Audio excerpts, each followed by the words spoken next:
मोदींच्या आव्हानानंतर व्हीआयपी संस्कृतीला चाप।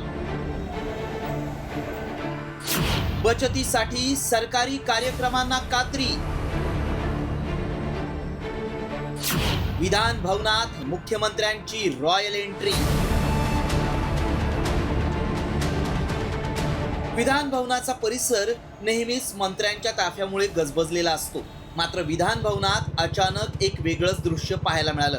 राज्याचे मुख्यमंत्री देवेंद्र फडणवीसांनी स्वतः बुलेट चालवत हेल्मेट घालून विधान भवनाच्या आवारात रॉयल एंट्री घेतली।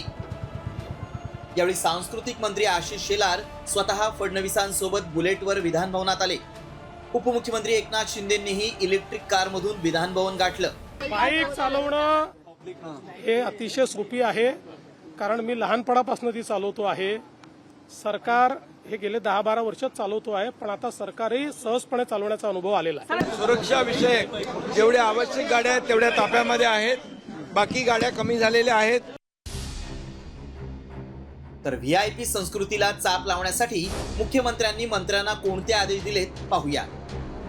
मंत्र्यांनी तत्काळ आपला वाहन ताफा अर्ध्यावर आणावा। विदेश दौरे, खासगी दौरे तत्काळ रद्द करावेत। विशेष विमान, हेलिकॉप्टर प्रवास टाळावा। आठवड्यातून एक दिवस सार्वजनिक वाहतूक व्यवस्था वापरावी। खात्यातील स्टाफच्या वाहनांचा आढावा घेऊन वाहन संख्या कमी करावी। जिल्हा विभाग पातळीवरील अधिकाऱ्यांना मुंबईत किंवा इतर ठिकाणी न बोलवता व्हिडिओ कॉन्फरन्सिंगच्या माध्यमातून बैठकीत सहभागी करून घ्यावं। पक्षांनीही होर्डिंग, फ्लेक्स आणि रोषणाई याचा वापर टाळावा।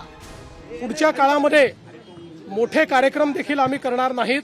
पुढचे 6 महिने कुठलेही मोठे कार्यक्रम शासनाच्या वतीनं आम्ही घेणार नाही। सत्ताधारीच नाहीत तर विरोधकांनीही पंतप्रधानांच्या आव्हानाला प्रतिसाद दिला। ठाकरे सेनेचे नेते थेट पक्ष कार्यालयाकडे पायी चालत निघाले, तर सत्ताधारी नाटकबाजी करत असल्याचा आरोपही विरोधकांनी केला। तर दुसरीकडे एक दिवस इंधन बचत करून काही होणार नाही असा टोला शरद पवारांनी सत्ताधाऱ्यांना लगावलाय। पायी आलो आम्ही सगळे, आणि तसे आम्ही रस्त्यावरचे लोक आहोत। पायी चालणं काही नवीन काही नाही आम्हाला, नाटकबाजी नाही करत आम्ही। फक्त आजचा एक दिवस बुलेटवर येणं, आम्ही सतत अशा पद्धतीने पायी रस्त्यावर चालत असतो।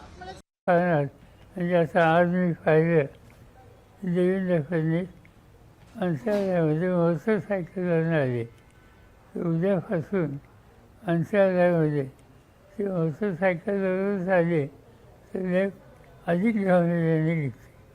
दरम्यान सरकारी तिजोरीवरील भार कमी करण्यासाठी आता सत्ताधारी नेत्यांकडून वेगवेगळे उपाय योजले जात आहेत।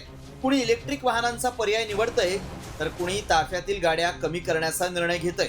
मात्र प्रशासकीय खर्चात कपात करण्याचं हे मिशन बचत प्रत्यक्षात किती दिवस चालणार आणि किती यशस्वी होणार हे पाहणं महत्त्वाचं आहे। रिपोर्ट साम टीव्ही न्यूज।